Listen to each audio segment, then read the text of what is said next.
백신 공급 부족 현상이 빚어지고 있는 가운데 펠팩스 카운티의 접종 상황은 어떤지 WKTV가 취재했습니다. 영국발 변종 코로나 바이러스에 이어 브라질발 변종 바이러스가 미국에서도 처음 발견됐습니다.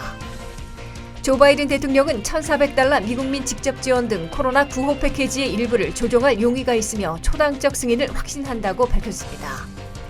렌트비를 최대 12개월치까지 대납해주는 연방 차원의 렌트비 보조가 시행에 돌입했습니다. 바이든 행정부가 트럼프 전임 행정부보다 더 강력한 미국산 애용 캠페인에 나섰습니다. 시청자 여러분 안녕하십니까? 워싱턴 뉴스 투데이입니다. 미 전역에서 백신 예약이 줄을 잇고 있는 가운데 펠팩스 카운티에서도 예약이 쇄도하고 있습니다. 백신 부족으로 몇몇 주가 추가 예약 접수를 일시 중단하고 이미 등록된 예약도 취소하고 있는 것으로 알려져 있는데요. 이런 가운데 펠팩스 카운티의 접종 상황은 어떤지 예방접종이 이루어지고 있는 펠팩스 카운티 정부청사 현장을 박남주 기자가 다녀왔습니다. 백신을 맞으려는 페어팩스 접종 대상자들의 예약이 쇄도하고 있는 가운데 페어팩스 카운티 정부청사에서도 예약을 마친 대상자들의 접종이 한창입니다. 페어팩스는 현재 1A에 해당하는 의료인과 장기요양시설 거주자, 그에 따른 관리자, 1B에 해당하는 65세 이상 페어팩스 거주자, 16세에서 64세 사이의 기저질환자가 접종 대상입니다. 백신 부족으로 몇몇 주가 추가 예약 접수를 일시 중단하고 이미 등록된 예약도 취소하고 있는 것으로 알려졌으나 페어팩스 카운티 정부청사에서는 아직까지 별 차질 없이 백신을 맞고 나오는 사람들을 볼 수 있었습니다. 백신 접종을 마친 대부분의 사람들은 65세 이상의 고령자들이었으며 별다른 부작용 없이 청사를 빠져나오는 모습입니다. So you got your vaccine now. Yes, I did. How do you feel? Feel great. Okay. No problems. How long did it take to get the vaccine once you made an appointment? Well, I actually about a week. Got your vaccine today? Yes, I did. How do you feel? I feel fine. When Yeah. did you make a? 2 weeks ago? 2 weeks ago. So it took 2 weeks for you to get vaccinated once you made your Yeah, appointment. that's yes. Oh. Maybe less. Maybe 10 to 14 days. How easy was it to make appointment? Easy, very easy. 접종을 마친 대상자들은 예약에서 실제 접종이 이루어지기까지 짧게는 수일에서 길게는 수주가 걸린 것으로 답했습니다. 현재 페어팩스의 접종 대상자가 대부분 기저질환자나 고령층인 걸 감안해서인지 정부청사 직원들이 일일이 체크인과 안내를 돕고 있었습니다. 페어팩스의 한인 거주 비율이 많은 것을 배려해 정부청사 안에는 한국어 서비스를 제공하는 한인 자원봉사자도 볼 수 있었습니다. US 워싱턴 한인회에서도 영어가 서툴고 컴퓨터 사용이 힘든 한인 시니어들을 위해 백신 예약을 돕고 있습니다. 네, 지금 US 워싱턴 한인회에서는요, 이제 컴퓨터나 영어나 모든 걸 좀 시스템 모르시는 분들을 위해서 우리가 핫라인으로 챙겨서 우리가 그 백신 맞는 스케줄 레지스트레이션을 도와주고 있습니다. 우선 저희들이 필요한 게 이름, 전화번호, 이메일, 그 다음에 생년월일 그렇게만 주시면은. 전화로 직접 예약을 원하시는 경우 버지니아 보건당국 핫라인 877-275-8343번으로 연락하실 수도 있습니다. 첫 번째 접종을 완료한 사람들은 이미 페어팩스 시스템에 등록돼 있으며 두 번째 접종 시 예약할 수 있는 링크를 따로 받게 됩니다. 페어팩스 보건당국은 현재 11만 5천 명이 백신 예약을 한 것으로 밝히고 있습니다. 보건당국은 백신 수요가 공급을 앞지르고 있는 상황이라 예약과 접종에 수개월이 걸릴 수도 있다는 것을 인정하면서도 앞으로 백신 추가 공급 계획이 계속해서 있는 만큼 예방접종 옵션도 늘어날 것으로 기대한다고 밝혔습니다. 일부 주에서는 백신 부족 사태를 겪고 있으나 페어팩스 카운티에서는 아직까지는 백신 접종이 순조롭게 이루어지는 것을 볼 수 있습니다. 페어팩스 카운티 정부청사에서 WKTV 뉴스 박남주입니다. 브라질발 변종 코로나 바이러스에 이어 브라질발 변종 코로나 바이러스가 미국에서도 발견됐습니다. 최근 브라질 여행을 다녀온 미네소타주 주민이 브라질 변종 코로나 바이러스에 감염된 사실이 확인됐습니다. 질병통제예방센터는 이 같은 변이가 더 심각한 치명률을 높인다는 증거는 파악되지 않았지만 더 쉽게 퍼진다는 이유만으로 더 많은 입원과 사망으로 이어질 수 있다고 우려하고 있습니다. 이런 가운데 북버지니아에서도 영국 변종 코로나 바이러스 감염 첫 사례가 발견됐습니다. 브라질발 변이 바이러스는 P1으로 불리는 변이로 이 변이에 감염된 사람이 미국에서 나온 것은 처음입니다. 감염자는 최근 브라질 여행을 다녀온 미네소타주 트윈시티스 주민으로 혈액 샘플을 대상으로 무작위 유전자 분석을 하는 과정에서 변이가 발견됐습니다. 하지만 변종이 미네소타에서 확산되고 있다는 즉각적인 징후는 없는 것으로 알려졌습니다. 이 변이 바이러스는 브라질 아마존 유역 최대 도시 마나우스에서 전파된 것으로 전해졌습니다. 마나우스 주민의 76%가 이미 이 변이 바이러스에 감염된 것으로 과학저널 사이언스가 추정했습니다. 다만 아직 이 변이가 더 심각한 중증을 유발한다거나 치명률을 높인다는 증거는 파악되지 않았습니다. 젠 말콤 미네소타주 보건국장은 성명에서 모든 바이러스와 마찬가지로 변이가 계속 진화하고 있다며 이것은 우리가 코로나 바이러스 전파를 제한하려는 또 다른 이유라고 설명했습니다. 코로나19에 감염되는 사람이 적을수록 바이러스가 진화할 기회가 줄어든다며 마스크 착용, 사회적 거리두기, 감염 시 격리와 검사를 받는 등의 예방 방법들은 코로나 바이러스와 변종 확산을 늦출 수 있다고 전했습니다. 과학자들은 영국, 브라질, 남아프리카에서 보고된 변종에 대해 우려하고 있다고 밝혔습니다. 미국에서 최소 195건의 영국발 변종 코로나 바이러스 사례가 보고됐는데 이는 미네소타주의 8건을 포함해 23개 주에서 확인됐다고 질병통제예방센터가 밝혔습니다. CDC는 영국발 변종이 3월까지 미국에서 우세해질 수 있다고 밝혔습니다. 더 심각한 질병을 유발하지는 않지만 훨씬 더 쉽게 퍼진다는 이유만으로 더 많은 입원과 사망으로 이어질 수 있다고 전했습니다. 보건당국자들은 또한 바이러스가 심각하게 변하면 두 번째 코로나19에 감염될 수 있다고 우려하고 있습니다. 재감염은 드문 일이지만 브라질에서는 몇 달 전 코로나에 감염됐던 사람이 변종 바이러스에 재감염된 사례가 있는 것으로 확인됐다고 밝혔습니다. 이에 바이든 대통령은 지난 3월 여행 제한은 오히려 역효과를 낳을 것이라고 발언한 바 있음에도 영국, 브라질, 남아프리카에서 온 외국인 여행자들에 대한 코로나19 여행 제한을 복원했습니다. 한편 어제 북버지니아에서도 영국발 변종 코로나 바이러스 감염 사례가 처음으로 확인됐으며 메릴랜드는 이달 초 애나룬델 카운티에서 2건의 변종 코로나 바이러스 감염 사례가 보고됐습니다.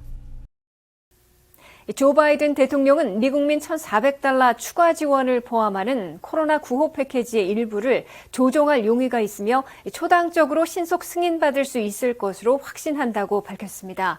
이는 초당파 공화당 상원의원들의 지지를 받기 위해 고소득층 현금 지급을 축소하는 등 일부 요구를 수용해 먼저 상원에서 초당안을 추구해보고 여의치 않으면 2월 중순에는 민주당만의 강행 처리에 나설 것임을 예고한 것으로 미 언론들은 해석하고 있습니다. 한면태 기자의 보도입니다. 코로나 사태와 경제난을 동시 극복해야 하는 조 바이든 새 대통령이 그가 강조한 탄압과 초당 정치로 미국 구조계획으로 명명한 3차 코로나 구호 패키지를 신속 승인받아 시행하려는 총력전에 돌입했습니다. 조 바이든 대통령은 플랜 A로 연방 상원에서 공화당 상원의원 10여 명을 끌어들여 초당적 지지로 승인받겠다는 보관을 제시했습니다. 바이든 대통령은 이를 위해 지난 연말 초당안을 주도했던 초당파 공화당 상원의원들의 지적을 수용해 자신의 미국 구조계획에서 일부 내용을 놓고 협상을 벌여 조정할 용의가 있음을 밝혔습니다. 바이든 대통령은 집적 지원금을 필요치 않은 고소득층에도 지급하고 있다는 합당한 지적을 수용해 협상에 조정할 용의가 있다고 밝혔습니다. The additional $1,400 in direct cash payment to folks. Well, there's legitimate reason for people to say, do you have the lines drawn the exact right way? Should it go to anybody making over X number of dollars or why?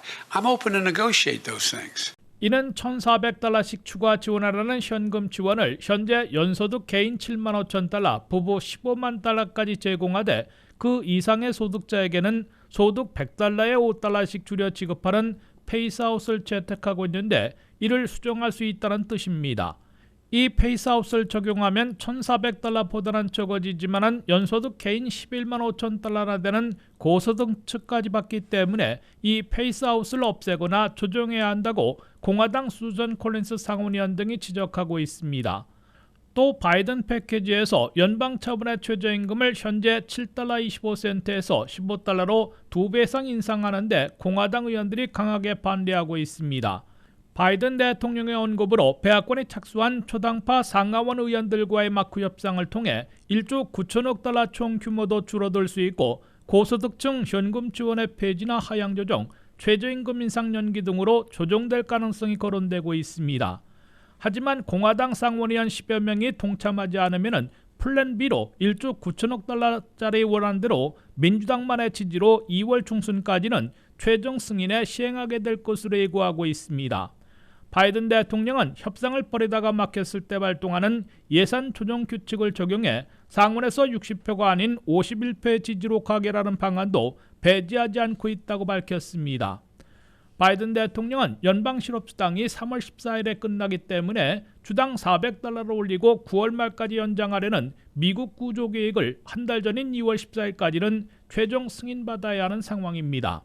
따라서 초당 아닌 플랜 A든지 일방 통행인 플랜 B든지 2월 중순까지 매듭짓고 2월 하순에는 $1,400씩 현금 지원해주게 될 것으로 예상되고 있습니다.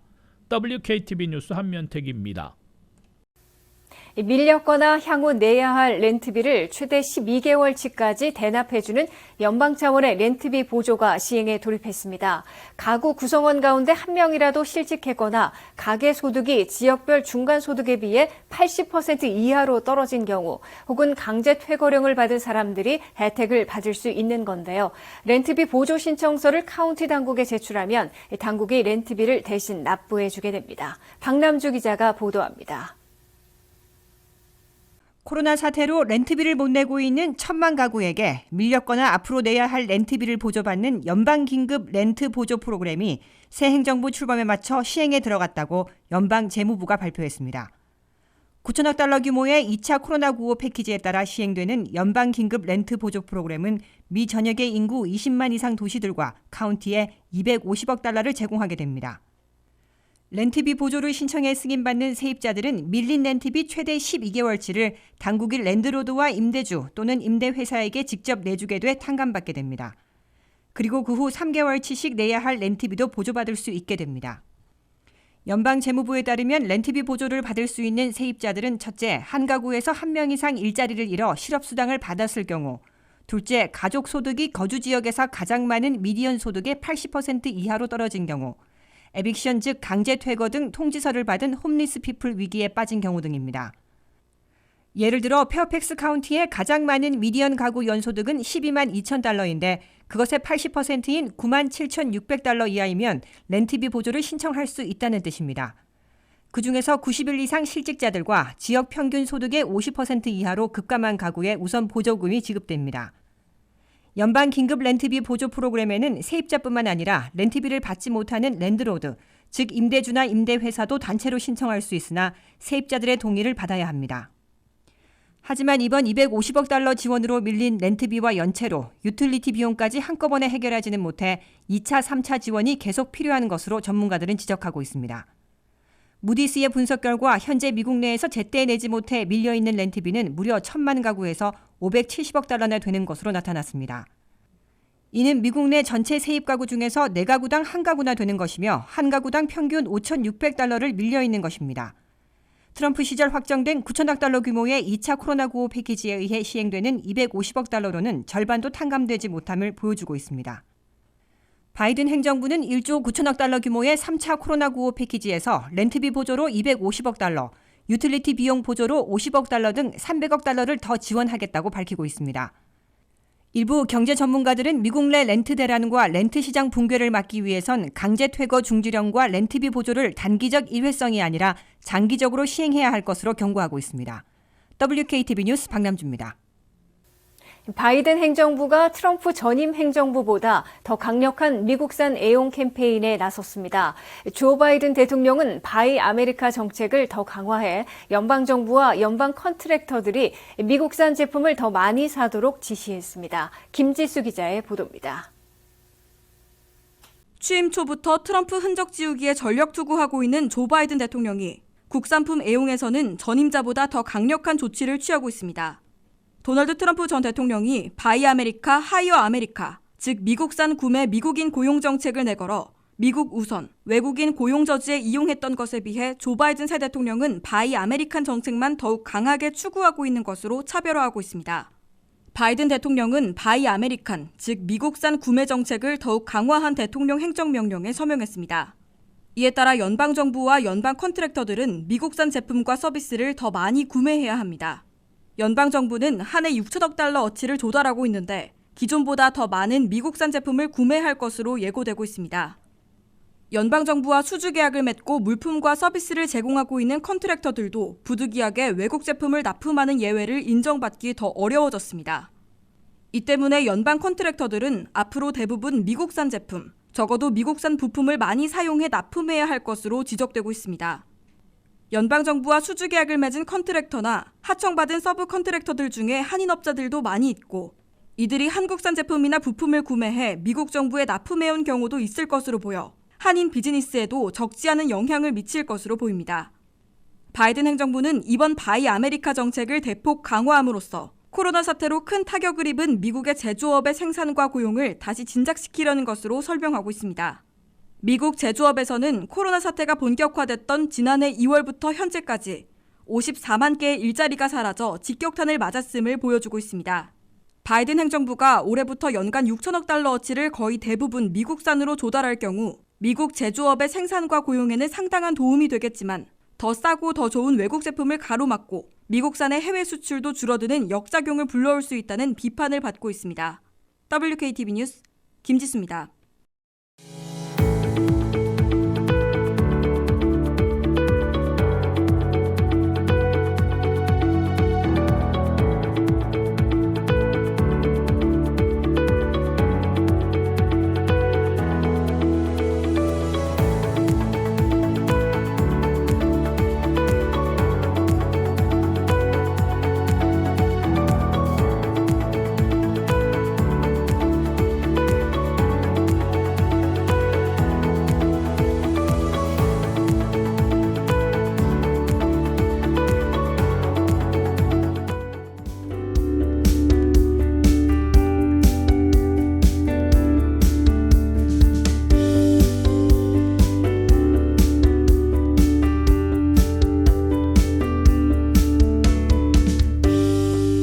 이상으로 워싱턴 뉴스투데이를 마치겠습니다. 시청해주신 여러분 고맙습니다.